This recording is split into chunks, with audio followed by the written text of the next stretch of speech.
Welcome to a brand new edition of Inside Out, and this is our Diwali special show. Usually, we take a deep dive into companies and individual stocks, but this time, Nigel, we are taking a deep dive into the markets. Before we get to that, wishing all our viewers a very happy Diwali to you as well, Nigel, and your family as well. Well, happy Diwali, Sonal, to you as well as your family, and wishing all our viewers as well a very happy Diwali. But talking about markets, well, from last Diwali to this one, we'll have seen a bit of a subdued performance for the Indian markets.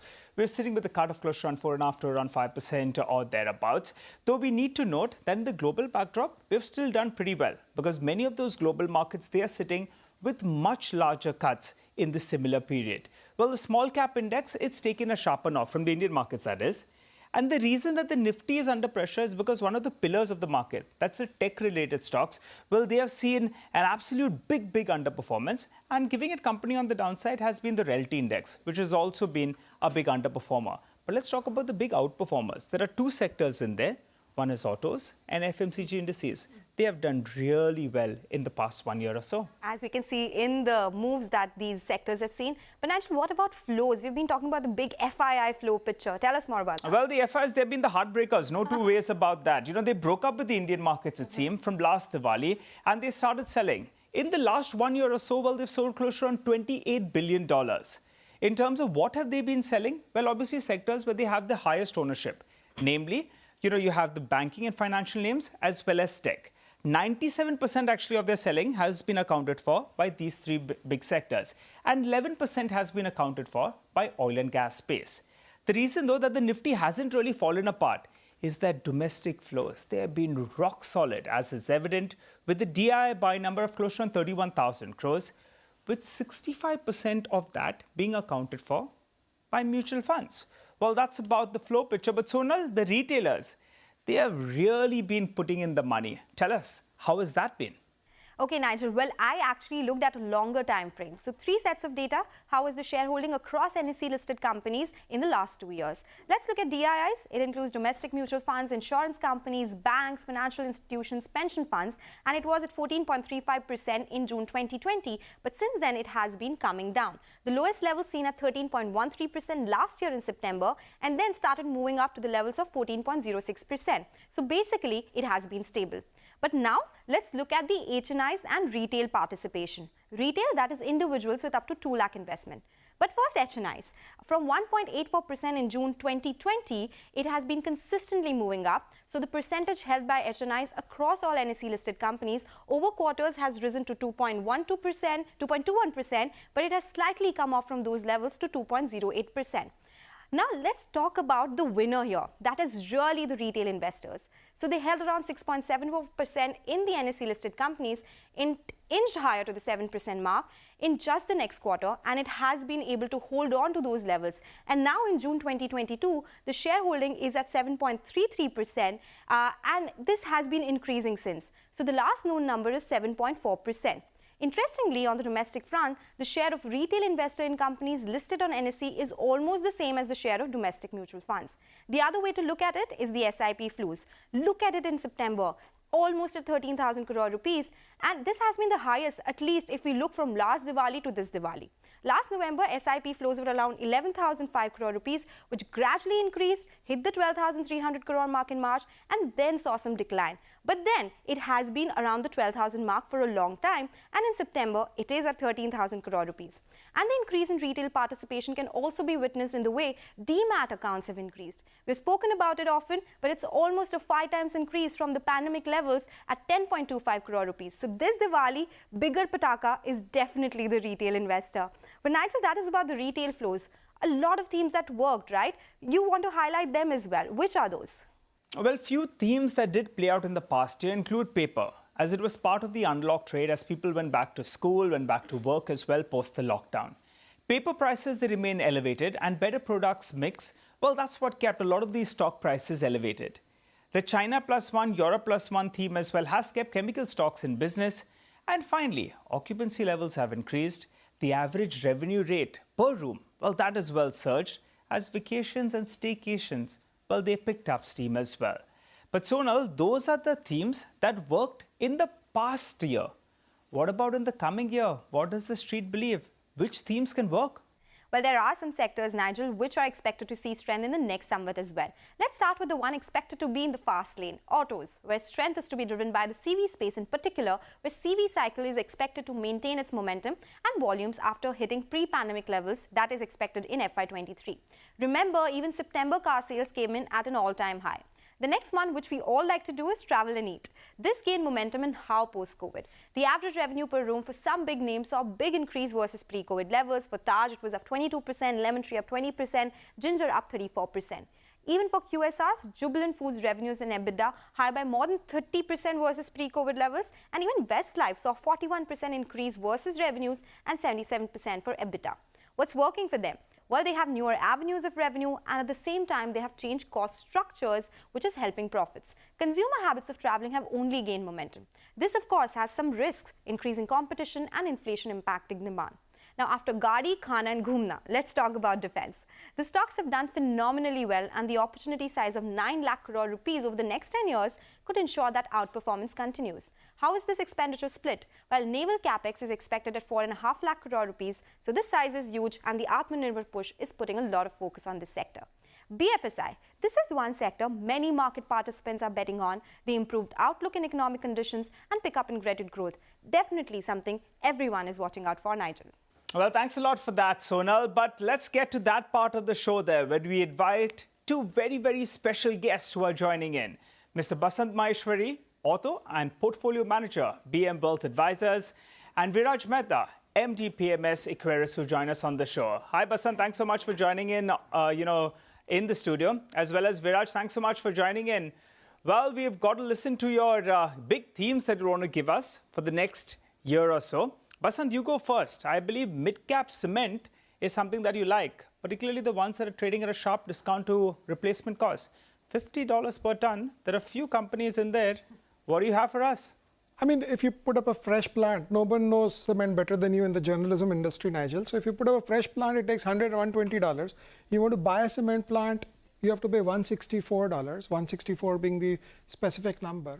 But these companies are trading at 50. So just take 2 seconds and put a mathematical flavor to the entire thing. If you are making an ROE of 15-20% on $164, because that's what somebody's written a check for, it comes to about $30, right?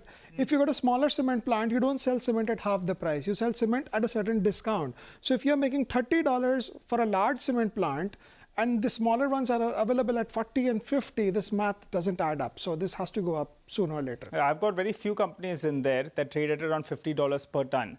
There's Orient Cement in there. There's a Sagar Cement in there. Yeah. Give us a rough number. Are we zeroing in on the correct ones? No, I don't know, but anything below 50 is good enough. Okay. Any company trading at below $50 EV per ton is good enough. Yeah. So some of these names would definitely fall in the list, right, Basant? Okay, so let me go across to Viraj as well. Since we are talking cement, the next theme we can talk about, of course, is real estate. These two are connected.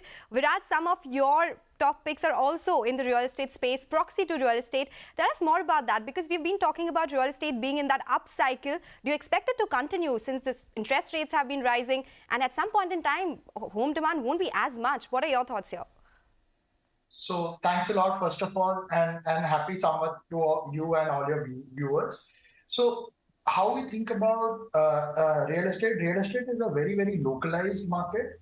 And some of the pockets where we are looking is places like Pune and Bangalore, where salaries of some of the affordable or middle class families have gone up significantly. And till we see retrenchment in that segment, the change in salaries have permanently happened. Now, growth from here might be difficult to grow in salaries, but that permanent change in salary, which has happened once, will lead and continue to lead real estate growth in those cities. And which is why I think we need to be far more pocket specific. We need to be far more theme specific in terms of which companies or which real estate companies are we looking at. Okay, and that would be for you? So for us, we own a small company known as Kolte Patil, who is one of the largest developers in Pune and who is a small developer in Bombay. And demand for them will continue to do well, and they will have large segments of launches over next 2 years. We are expecting them to launch between 6,000 and 8,000 crores of new projects over next 2 years. which will lead to significant pre-sales and re-rating for this company. And today you can buy the whole company for less than 2,700 odd crores. All right. So, Viraj, I believe that on the real estate play, you're looking at two out there. One is Kolte Patil that you mentioned, and the indirect play would be Polycab. So, we've noted down your views. But, Basant, coming back to you then, you know, IT and mid-cap IT and large-cap IT, there are a lot of debate out there. You know, many people think that mid-cap IT ran ahead of itself. But you're saying two of these mid-cap companies, they're coming together and they're going to be larger. So, you rather play that theme. Tell us more about that. See, I think the large cap IT sets the ceiling for valuation, and the mid cap IT generates the EPS growth. So you could always say that a mid cap can never trade at a higher valuation to a large cap. But when the large cap is growing at 8%, buying back equity, and the mid cap is growing at 20%, you'd rather go and look at the mid cap. So here I can tell you, in our small case, we own Mindtree, so which is a mid cap, trying to almost a large cap now once they get merged.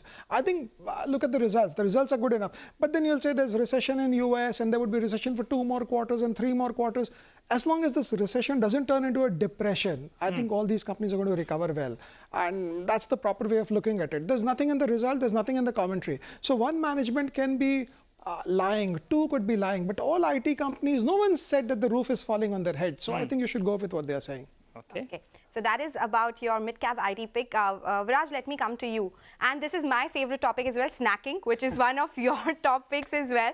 We are in the Diwali season, so let's talk about snacking, because that is something where the market is bullish. So what is your pick in that case, and why? What's making you so optimistic here? So if you look at the snacking industry, it can essentially be divided into two segments. One is in-home consumption, which is namkeen. One is out-of-home consumption.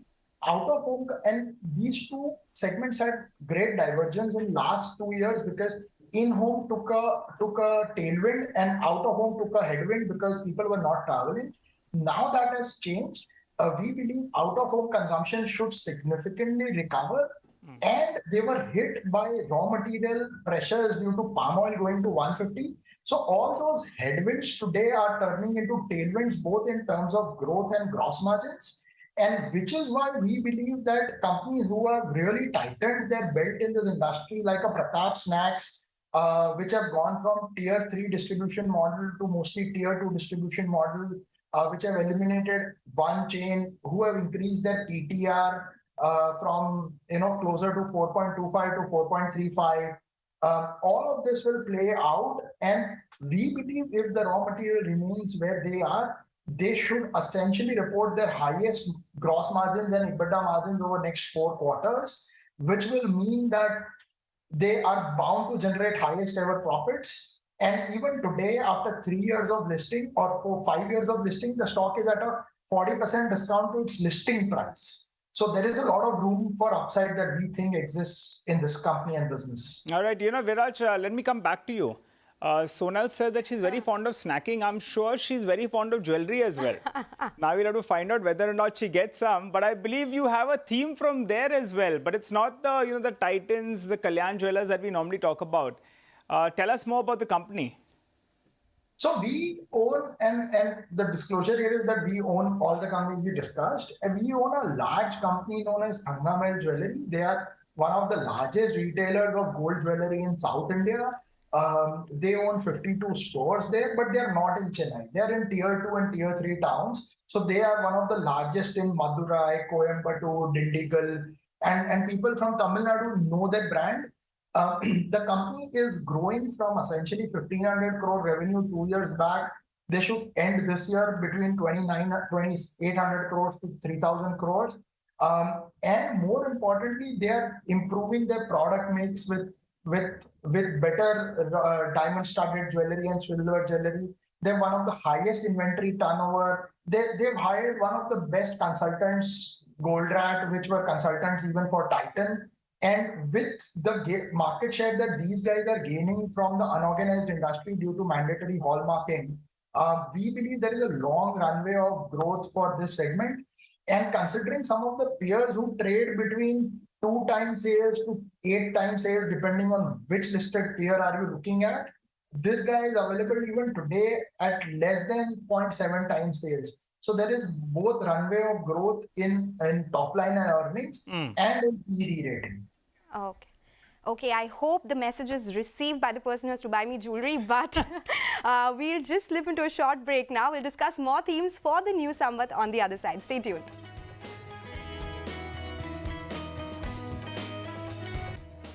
Welcome back to Inside Out. It's our Diwali special, and before the break we were telling you how Viraj likes some stocks in the jewelry space. Let me come across to you, Basant, now. Are you buying any jewelry, by the way, this festive season? No jewelry for now. So if not jewelry, I know that you like the EV space. Are you buying any electric vehicles or stocks related to that? Any auto components or OEMs there? No, we own EV stocks, both the internationally and as well as in India. So I'll give you the bad picture first. China's GDP grew at 3.5%, and China is 20% almost of the global auto market. So you would look at last numbers, last month's numbers, last quarter's numbers, and you will say, कुछ हो नहीं रहा है यहाँ पे. But you have to take a bigger call. You have to see the shift happening. So there are companies where the sector grows, and there are companies where the sector shifts. So EV is a place where you shift from the ICE to the electric vehicle space. So that's a proper way of looking at it. There are plenty of newcomers in the Indian space like M&M and who've just started off the block. So I wouldn't like to bet on them. I would like to bet on an international player, which is an Indian company, because they have their model tested globally also. And see, when I pay 40, 50 lakhs for a car or 20, 30 lakhs for a car, I want a name also to go with it. So I think that's the proper way of looking at it. You want to give us what you'll hold, in investor portfolio or in one of your funds? No, it's known. I mean, the international player from India, it's known who owns a company in Europe. And I mean, you look at the China figures every month as if that's the only make or break for the company. But over a period of 2, 3, 4 years, these monthly numbers mean nothing. I'll just like to add one thing. There are 200 reasons to sell a stock. And there's just one reason to get wealthy. That is to own a stock. So every day, every year, we are clouded with one big macroeconomic news and one big military news. 4 years back, we had Kim Jong-un of North Korea. Then we had China, Taiwan. Now we say Russia is going to bomb Ukraine. These things will happen, but you have to own the stock and live with the misery and the trauma and the pain. That's the only way of getting it. All right, it's Diwali, so let's get a sweetener in there. I believe you like a sugar stock, but you're rooming the cyclicality out because it's an ethanol play. Right, so you've answered it for me, because the moment you add ethanol to sugar, the cyclicality goes away, and cyclicality going away means the P gets re-rated. So this is Balrampur Chini then? No, it could be anything. Sugar and ethanol, I mean, there are so many companies to look at. But this could be one of the plays, right, which is fitting the description. You could fit anything. I'm not saying any, I'm not calling out any stock, but what I'm saying is any sugar company that's added the ethanol business to itself de-risks itself from the commodity swings of ups and downs. And ethanol prices, as long as Russia keeps bombing Ukraine, it's good for everyone, because crude remains up and the government gets forced to blend more ethanol into the diesel. I mean, has a bad impact on your engine, but who cares after that? Okay, so that is about the ethanol play. Viraj, let's stick to the auto space yet again, because you have some auto ancillaries that you like. Tell us why and which ones are these? So just to give a little bit of a picture, auto cycle essentially had its peak, and especially the CV cycle, MHCV cycle had its peak in 2018, 17, 18. Now post that, our volumes in that industry are still below. And obviously there will be disruption in some segments in auto where a lot of two-wheelers will get converted into EVs, and the way to play this in our mind is where there is no disruption risk. So we continue to own a tire manufacturer. We think the kind of capex some of these tire manufacturers have done has significantly improved their capacity from 3 years back. Exports have been a large tailwind to some of these guys. So we like a company known as CEAT.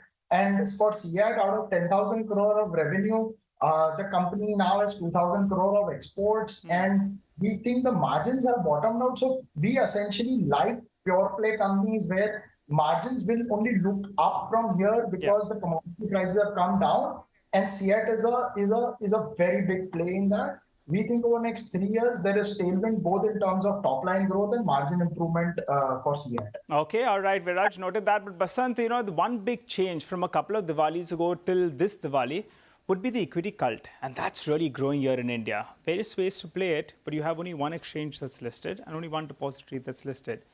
What's your take? I mean, you like this theme. How do you play it? So first, my two observations on the exchange, which is BSE, we don't own, so I can openly tell you. I mean, people trade at BSE, but not too many people trade there. BSE is good for other reasons, dividend yields and other that. And CDSL is great if you're owning demat shares. But the real volume is in the options trade. And I'll give you just one example. You follow derivatives so closely. 3 years back, we used to say 17,000 strike has got 40 lakh puts that would be defended.